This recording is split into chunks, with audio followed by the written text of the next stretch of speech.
12절부터 16절까지 하나님의 말씀은 살았고 운동력이 있어. 자, 여기까지만 읽읍시다. 자, 여기에 있는 이 내용과 표현을 보면 주의 말씀은 뭐란 말입니까? 하나님의 말씀은 살았고 운동력이 있어. 그것을 다른 말로 표현하면 무슨 뜻이겠습니까?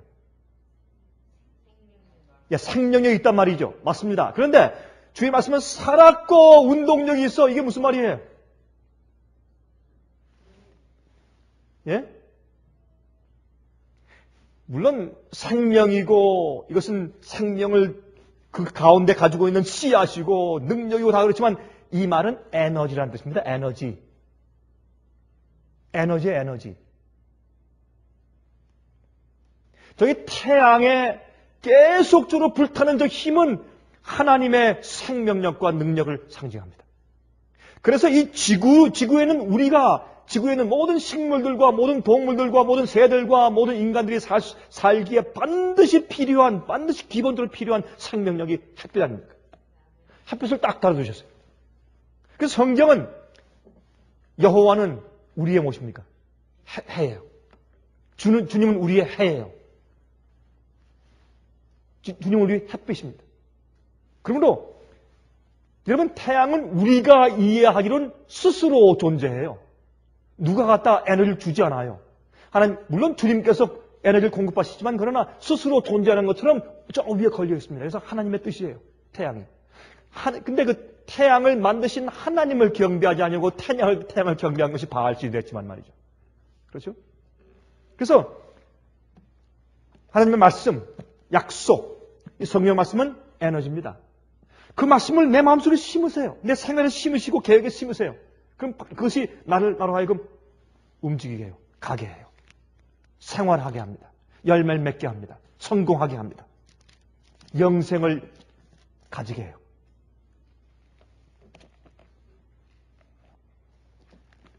좌우에 날선 어떤 검보다 예리하여 혼과 영과 및 관절과 골수를 찔러 쪼개기까지 하며 또 마음의 생각과 뜻을 감찰하나니 그랬습니다.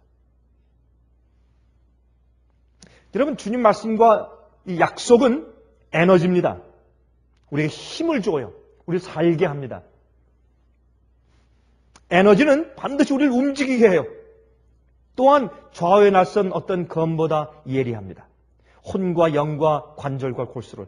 이것은 상징적인 말이죠. 우리 마음속에 있는 우리의 본성 깊은 곳까지, 우리의 연약성까지, 우리가 조상들에게 타고 유전자로 받은 그 연약성들 말이죠. 그렇죠? 가만히 참 우리가 부모들에게서 우리 조상들에게서 받은 연약성들이 참 많습니다. 어떤 사람들은 참 믿음은 좋은데 뭔가 그 사람은 좀 게을러요. 어떤 사람은 믿음은 참 좋은데 너무 까다로워요. 어떤 사람은 참 믿음은 좋은데 남의 물건을 빌려갔다 가져오질 않아요. 근데 이게 어릴 적부터, 근데 그게 다시 말해서 우리 속에 장단점들이 있는데, 그래서 어떤 점들은 우리 마음 가운데 굉장히 센서티브해요. 굉장히 민감해요. 그래서 그런 면에서는 철저한데 어떤 면에서는 민감하지 못해요. 우리 속에 연약성들이 참 많습니다. 어떤 사람들은 자기도 모르게 말을 좀 함부로 해요. 근데 가만히 보면 그런 사람과 사귀어보면 참 그런 사람은 뒤끝이 없어요. 그렇죠? 말은 좀 거칠게 해도 근데 뒤끝이 없고 또 그렇게 말하는데 그게 마음에 무슨 둔 어떤 의미를 가지고 하잖아요. 근데 어떤 사람은 굉장히 점잖고 조심스럽게 말을 하지만 그러나 그 뒤에는 잘못하면 꼭 하는 것이 있어요. 뒤에 이렇게 뭘 남겨두는 사람들이 있어요. 그만큼 자기가 조심하는 것처럼 남도 자기를 조심하게 대해줘야 돼요. 여러분, 우리 서로를 보세요. 우리 속에 우리가 원치 않았지만 우리가 택한 것은 아니지만 우리가 조상 때부터 물려 유전적으로 받아서 우리의 DNA 속에 박혀있는 얼마나 많은 연약성들이 있는가 보세요. 여러분 있습니까? 없습니까? 참 많이 있어요.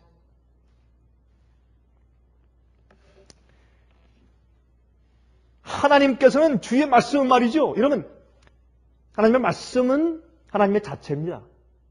주님의 임재예요. 주님께서 말씀으로 우리 속에 들어오시는데 어디까지 들어오시냐면 내 골수, 내 마음, 내 영, 내 영혼, 내 속에 있는 그 연약성, 그 가장 깊은 곳에는 인간의 본연의 그 본성 그 자체 그 깊은 속까지 들어오세요. 주의 말씀. 들어와서 어떻게 하는 줄 아세요? 이보세요. 그걸 찔러 쪼개기까지 하며 또 마음의 생각과 뜻을 감찰합니다. 그런데 여기에 있는 그 12절에 있는 말씀이 사실은 15절에 가서 받아야 돼요. 13절과 14절에 있는 말씀은 조금 더 설명을 부연한 것이고 12절에 마음의 생각과 뜻을 감찰하는데 15절에 가서 그 말씀이 사실 받아야 돼요. 그 내용이 계속해서. 어떻게 받아요?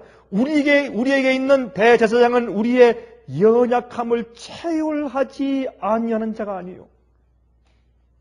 여러분과 제 속에 있는 우리의 연약성 그 자체, 우리 피부 속에 있는 세포 하나까지 다 아시는 분이세요.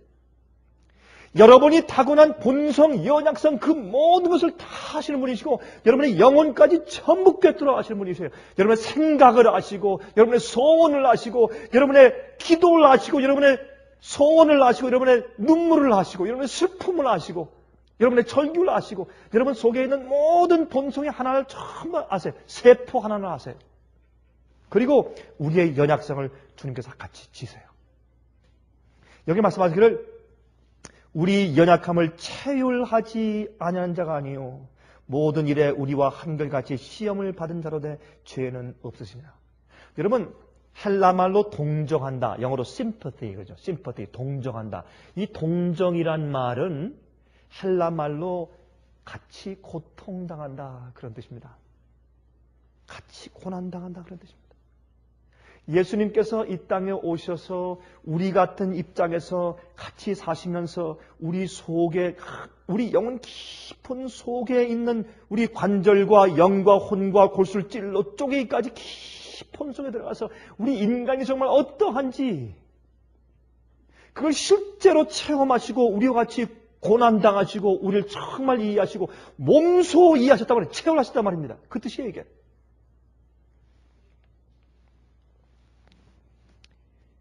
그 다음에 우리 속에 우리의 모든 연약성들을 전부 원래 하나님께서 하나님의 그 거룩하고 흠없는 완전한 품성으로 다시 재현시키고 회복시킬 때까지 주님의 말씀과 약속은 우리 속에서 역사하기를 쉬지 않습니다.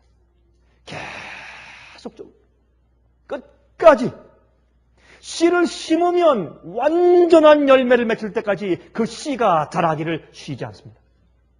그래서 우리는 믿음으로 그 씨를 계속 우리 마음 가운데 심어야 합니다. 계속 받아들이고 우리의 묵은 땅을 기경하고 딱딱한 땅을 기경하고 잡초를 뽑고 부드럽게 만들어서 그 속에 말씀을 자꾸 심어야 합니다. 우리 마음을 부드럽게 만들고 기경하는 것은 회개의 역사를 말하는 것입니다. 거듭남을 말하는 것입니다. 그렇죠? 계속 회개하고 거듭나고 우리의 상한 심령을 회개하는 심령을 주 앞에 계속 갖다 바치는 것입니다. 그러면 주님께서 주의 씨를 심어요. 주의 말씀과 약속을 단순하게 믿고 주의 씨를 계속 우리 마음가운데 심는 것입니다. 그러면 반드시 우리가 변화되고 열매를 맺는데 어디까지? 하나님께서 원래 아담과 해와를 창조하셔서 에덴 동산에 두신 그 당시로 돌아가는 데까지, 다시 말해서 한 번도 죄를 지어본 적 없는 아담과 해와의 완전한 상태까지 우리가 돌아갈 수가 있는 것입니다.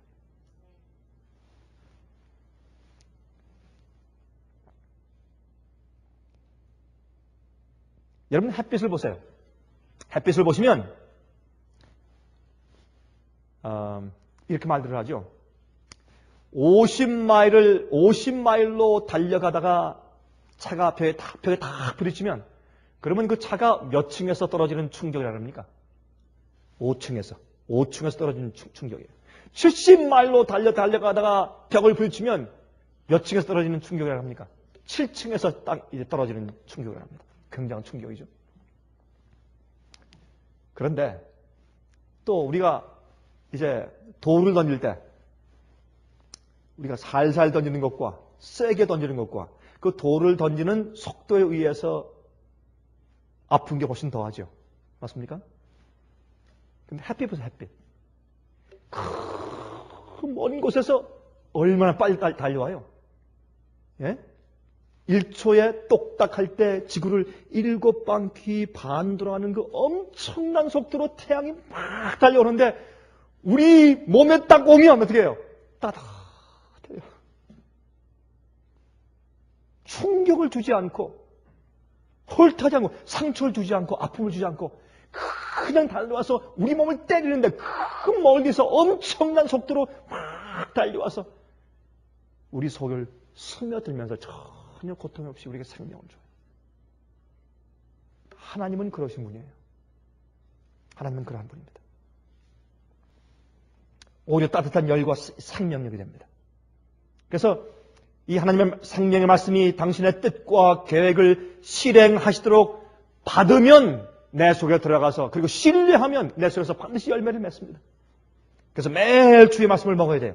우리가 한 사람에게 돈 10,000불을 맡겨놓고 불안해서 자꾸 그 사람 이제 따라다니면서 당신 어디 가는 거야? 그걸 지금 뭐 하는 거야? 계속 참견하면 어떻게 하겠습니까? 그래서 신뢰하는 것이 아닙니다. 우리가 주님의 말씀을 그 거룩한 말씀을 우리 마음가운데 심은 다음에 신뢰해야 합니다. 내가 아무리 말씀을 계속 먹어봐도 어제나 작년이나 지금이나 똑같다. 그런 것은 없습니다. 반드시 우리가 성장해야 되겠습니다. 성장하지 않는 그리스도는 죽은 겁니다. 성장하지 않는다는 뜻은 그 사람은 거듭나지 않았다는 뜻입니다. 거듭난 다음에 그 마음이 주 앞에서 상한 심정을 주 앞에 바치고 고백하고 회개하고 죽으면 반드시 주의 말씀은 우리 속에서 새로운 생명을 싹트게 되겠습니다.